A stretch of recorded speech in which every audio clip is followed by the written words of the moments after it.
มาถึงแล้วพี่น้องสวนลุมพินีกำลังพึ่งมาถึงพี่น้องตอนนี้ก็เป็นเวลา5 โมงนะวันนี้เขากับมีนัดกับน้องนะเจ้าสวนลุมเนาะมีนัดกับน้องวันนี้ก็จิโทรหาเพิ่นเนาะเบิ่งอันนั้นก่อนเบิ่ง Facebook เพิ่นก่อนบ่เคยเห็นกันได้แต่ว่าโทรนัด เพิ่นเสร็จมาว่ามาฮอดแล้วบ่เพิ่นว่ามาฮอดแล้วบอกแน่เด้อเพิ่นว่าบ่าวเนิร์ดบ้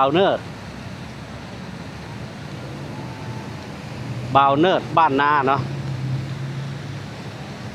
บ่าวเนิร์ดแฟนเพจเนาะเพิ่นบอกว่าอยู่สวนลุมเนาะทางเข้าบ่เพิ่นอยู่ฮะ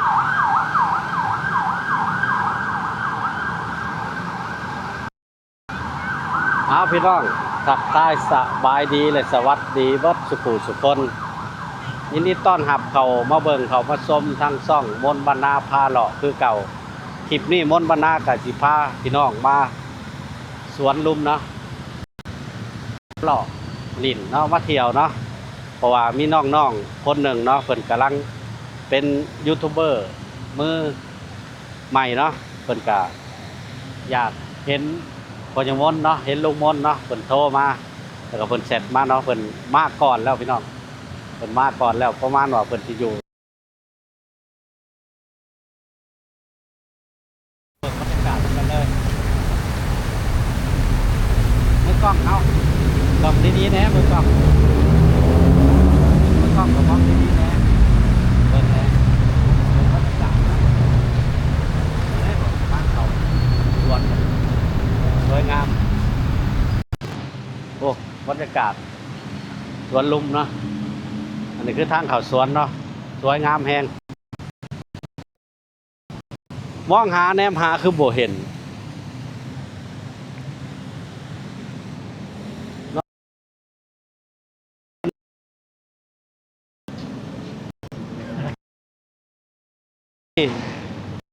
โทรหากับบ่ได้พี่น้องก็มีแต่เพิ่นแซดเนาะเพิ่นบอกว่าอยู่หน้าสวนลุมเนาะนี่เห็นแล้วนี่สบายดีเป็นจังไดมาฮอดยามใดนี่ฮะฮอดเมื่อกี้นี่แล้วบ่แม่นกำลังฮอดติแม่นคิดว่าสิมาพร้อมกันซะดอกบัดเห็นมาก่อนบัดนี้สัญญาณก็มันก็โทรมันก็บ่ติดเนาะเจ้าเน็ตจะหมดติแม่เน็ตจะหมดอันนี้น้องเนาะเพิ่นเคยแชทมาหาเพิ่นมีแต่เอิ้นลุงมนเนาะ สิมาบ่ลุงเพิ่นว่าเนาะก็กำลังนั่งรถมาเด้ตอนเต้าแชทมาน่ะนั่งรถนี่เจ้าฮอดสวนลุมเลยเนาะเด้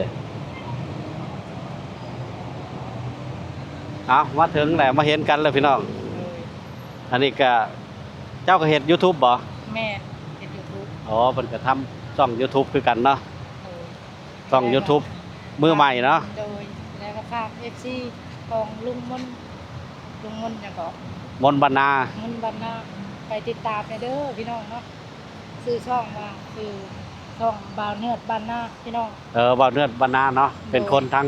ฝั่งสปป.ลาวบ้านเฮาเนาะแม่นมาทำงานกรุงเทพเนาะโดยแม่นเป็นคนใช้แรงงานอยู่กรุงเทพอยู่ประเทศไทยเนาะโดยแม่นก็เฮาก็ทำคลิปทำช่อง YouTube ไปนำเนาะโดยแม่นแล้วก็ทางช่องอีก Facebook YouTube แม่นทั้งบ้านแดงบ้านฟ้าเนาะแต่ว่าบ้านฟ้าหากะเฮ็ดตั้งหากะเฮ็ดยังบ่ได้ผ่านกฎผ่านเกณฑ์เนาะแม่พอลุงมนทาง Facebook ก็มนคนเหล่านาดก็ผ่านกฎแหละก็ได้มีรายได้หลายเทื่อแหละมนคนเหล่านาดเฮาก็มาเห็นกันครั้งแรกเนาะแม่เห็นกันครั้งแรกเห็นกันแต่ทั้งโซเชียลทั้งYouTube Facebook เนาะแม่นเห็นเจ้าเสร็จเข้ามาเนาะติดตามกันเนาะแล้วก็เลยเห็นกันเนาะก็มาเห็นหน้ากันครั้งแรกพี่น้องเจอกันเป็นครั้งแรกเนาะ เจ้าอยู่บ้านใดเมืองใดของประเทศเฮาประเทศลาว โพนสว่างบ้าน โน่นสว่าง โพนสว่าง โพนสว่าง แม่ รูปขึ้นเต็มโพนสว่าง เมืองหยัง เมืองอุทุมพร เมืองอุทุมพรโพนสว่างเมืองอุทุมพร แม่ ใกล้กันบ่แถวอะหงกับเฮงแถวใกล้กันบ่ แม่ใกล้กัน แถวอะหง อะหง น้อยอะหงใหญ่ แม่ บ้านเดือบ้านตูม แม่ใกล้กัน ทางพุ่นเนาะคอยก็อยู่ทางเมืองจำพร คนบ้านเหล่านาดเมืองจำพรก็มาอยู่นี่หลายปีแล้วคอยก็มือใหม่คือกันนั่นแหละ มือใหม่แต่ว่าได้รับรายได้หลายเถื่อแล้วหลายครั้งแล้ว อันนี้ยังบ่มีเลยดิ ยังบ่มี แม่ เฮาก็เฮ็ดต่อไปเรื่อยๆเฮ็ดอยู่ไปเรื่อยๆลงคลิปขยันลงคลิปเลยแหละ โดย มาเห็นน้องเพิ่นแล้วเนาะเฮาก็สิพาน้องเพิ่นเลาะเนาะเลาะเบิ่งเนาะมาเป็นครั้งแรกบ่สิสวนนี่ มาเป็นครั้งแรกเลย อ๋อ เคยมาจักเทื่อแล้วมาผู้เดียวเพราะว่าบ่ได้ออกไปทางใดอยู่ บ่ได้เฮ็ดงาน วันหยุดวันเสาร์บ่ หยุดวันอาทิตย์ วันอาทิตย์วันเดียว ทำงานหลายก็บ่ค่อยได้หยุดทำงานเร่งถ้าบ่มีงานก็เพิ่นก็หยุดให้ วางทิศก็บ่ได้หยุด แม่น โอ้เฉพาะทิศมื้อนี้น่ะเห็นเจ้าแซดมาตั้งแต่เช้าๆอ่ะกันได้ไปสิบอกเด้อลุงเจ้าอ่ะ โดยแม่น ก็เลยเบิ่งโอ้ไปอยู่บ่ว่าแบบเฮาก็บ่เคยเห็นหน้ากันจักเทื่อเนาะบ่เคยเห็นกันจักเทื่อก็เลยเห็นเจ้าแซดมาว่าฮอดชวนลุมแล้วเฮาก็นั่งรถมาคือกันนั่งรถเมล์เนาะ โดย นั่งรถเมล์มาถึงนี่มาเบิ่งบรรยากาศหน่อย ตอนแรกก็เฮ็ดงาน บ่คิดว่าสิหยุด เบิ่งในบรรยากาศคนหลาย แม่น บ่คิดว่าสิหยุดบ่ แม่น มื้อนี้ได้ แม่นแต่ว่างานก็มันหลายอยู่แต่ว่าเลิกดึกเลยก็เพิ่นก็หยุดให้นะ เออ แต่ละบางมื้อก็เลิกดึกเลยประมาณ การกินการอยู่เด้เป็นจังได อยู่กับ อยู่นำนายจ้างไทยดีบ่ ดี ดีเนาะอยู่นำเพิ่นจักปีแหละ โอ้หลายปีเลย เอ 4-5 ปีเลย โอ้ห้อยลุงมนต์นี่มาอยู่นี่30 ปีได้ไดตื่นรถไฟอยู่เนี่ยนี่รถไฟนี่โอ้ก็เคยเห็นบ่น่ะบ้านเฮามีบ่ บ่มีแล้วบ้านเฮา บ้านเฮาบ่มีเนาะ แม่ รถไฟ บ้านนอกเฮาบ่มีบ่เคยเห็นเลย บ้านเฮาน่ะอยู่ในเมืองก็ยังบ่มี แม่ อยู่บ้านเฮาน่ะแถวสวรรค์แถวเวียงจันทน์ก็ยังบ่ได้มีได้รถไฟ แม่ มีแต่รถไฟความเร็วสูงเฮาก็บ่ทันได้เคยนั่งจักเทื่อเพราะว่าเฮามาใช้ชีวิตอยู่ประเทศไทยหลายกว่าอยู่ประเทศเฮา แม่ ข่อยนี่ได้เฉพาะข่อยได้ 30 ปีได้ข่อยมาอยู่นี่ก็อยู่ประเทศไทย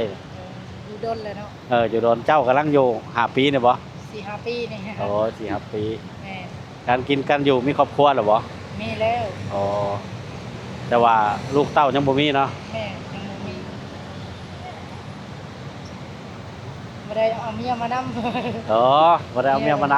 ำอันนี้ลุงมนต์มากับยายเพิ่นได้ยายเพิ่นเป็นมือกล้องมื้อนี้ทดสอบมือกล้องใหม่ว่าสิดีหรือบ่ดีเนาะให้เพิ่นถ่ายคลิปให้วันนี้ลุงมนต์ก็ได้โอกาสมาคุยกับน้องๆเนาะแต่ว่าเพิ่นก็เอิ้นลุงเนาะลุงมนต์เนาะเอิ้นตามที่สบายใจโลดก็ได้บ่เป็นหยังเพราะว่าช่องเฮาก็เป็นมนต์บ้านนาทั้งนั้นบ้านฟ้าก็มนต์คนละนาดทั้งบ้านแดงก็มนต์บ้านนาฝากติดตามแล้วก็ฝากให้พี่น้องกดติดตามให้กำลังใจนำแล้วก็น้องนำเนาะน้องก็เป็นมือใหม่เนาะ โดยมือใหม่ก็ยังคือกะอยู่ยังบ่ค่อยเก่งปานใด ทำไปเรื่อย ทำคลิปกัน ๆยังบ่ได้เบิกได้ถอนจักเทื่อเนาะแต่ว่า ยังโดย การจ้างรายได้เฮาก็ผ่านเกณฑ์ของทาง YouTube เพิ่นแหละเนาะ โดย แต่ว่าเฮาก็เฮ็ดคลิปไปเรื่อยๆเบิ่งคนรุ่นใหญ่มือใหม่คือแบบเป็นแบบเบาขี้แรงไปสิเบาโบ้ไปสิ โดย เบาต้นไปสิเป็นต้นแบบว่าพวกที่มาทำงานอยู่ประเทศไทย ได้เบิ่งเพิ่นอยู่ เอาเพิ่นเป็นแบบอย่างเนาะ โดย เบาขี้แรงเบาต้นเบาโบ้เบาแจ๊บไปสิ โดย ได้เบิ่งอยู่ เออ ทีมงานของเพิ่น เอาเพิ่นนี่แหละเป็นแบบอย่าง แม่ เฮาก็เบิ่งเฮาก็ย่างตามหลังเพิ่น โดย แต่ว่าลุงมนต์ก็ยังบ่ได้เก่งดอก โดย ยังบ่ได้เก่งเพราะว่าเฮาก็ เป็นมือใหม่คือกัน โดย ก็เป็นแรงบันดาลใจนํพวกเบาพี่แหล่งเบาโบ้นั่นแหละเบามิดเบาพีเตอร์เนาะแต่ว่ามื้อนี้เพิ่นบ่ได้มา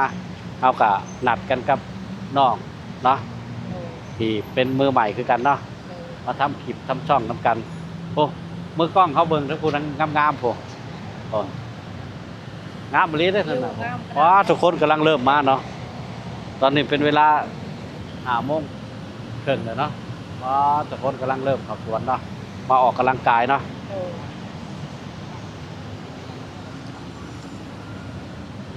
เอามาถึงนี่ครับก็จะได้ปิดคลิปไว้ก่อนพี่น้องถ้ามักก็กดไลค์ถ้าชอบก็กดแชร์กด Subscribe นำเด้อพี่น้องอย่าบ่พลาดคลิปใหม่ๆให้พี่น้องได้เบิ่งได้ชมไปแล้วพี่น้องพบกันใหม่คลิปหน้า